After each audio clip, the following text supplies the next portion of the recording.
Hi there, I'm Chef Eric Crowley, owner of the Culinary Classroom in West Los Angeles, and today I'm going to show you how to debone a chicken breast.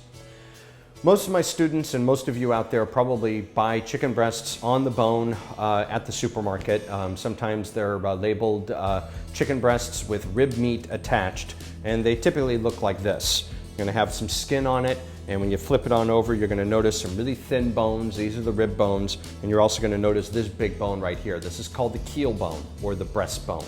And I'm going to show you how to take this off of the bone so you could have a boneless skin-on chicken breast, and you can easily take off the skin to make a skinless chicken breast. And then that way you'll have some bones set aside to make some soup or some stock. One of the things that I like to utilize when it comes time to taking the meat off of the bone is utilize these little rib bones right here like a little handle. If I kind of peel the meat back a little bit, you'll often see when you grab a hold of those bones, you'll see a line of fat running along, right? This is right where the chicken breast meets up with these bones right here. A boning knife is going to be really helpful. In fact, it's going to be essential to do this, so you need to get a boning knife.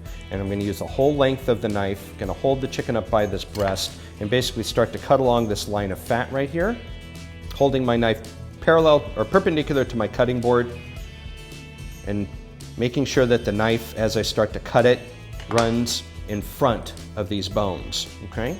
You can see here I may run the risk of getting behind one bone, and I want to move my knife and get in front of it. And you'll also see by standing the chicken up like this, as I continue to cut, gravity is going to help me and the meat's going to start to fall away from the bone. Almost like a whittling motion, if you will. And once I get most of the chicken freed up from these little rib bones, I have a good amount that's attached up here at the top where the wing bone used to be. I'm going to take the tip of my knife and basically make like a arcing round cut like that. And I also have a little bit of meat that's attached right onto the keel bone right here. Easiest way to take that out is as I start to cut down, I'm going to feel the tip of the knife hit that big keel bone, and I'm going to take my knife and turn it parallel to my cutting board and get underneath the meat, saw the knife back and forth a little bit, and you can see how the chicken breast starts to come away from the bone. And even let gravity help me a little bit. We'll cut through here, cut through the skin a little bit. There we go. And another cut right there. And for the most part, I have a little bit of bone right up along here that the meat is attached to. I've also got a little bit of meat and this big white tendon right here. Actually, sometimes I need to cut it. This one just came right off with my hand. And outside of that, I have a little bit of bone right along here, and once I cut that up, I'm going to hold the chicken up by the very tip of the breast and start to cut along and basically start to separate the meat from the bone. Really using the tip of the knife.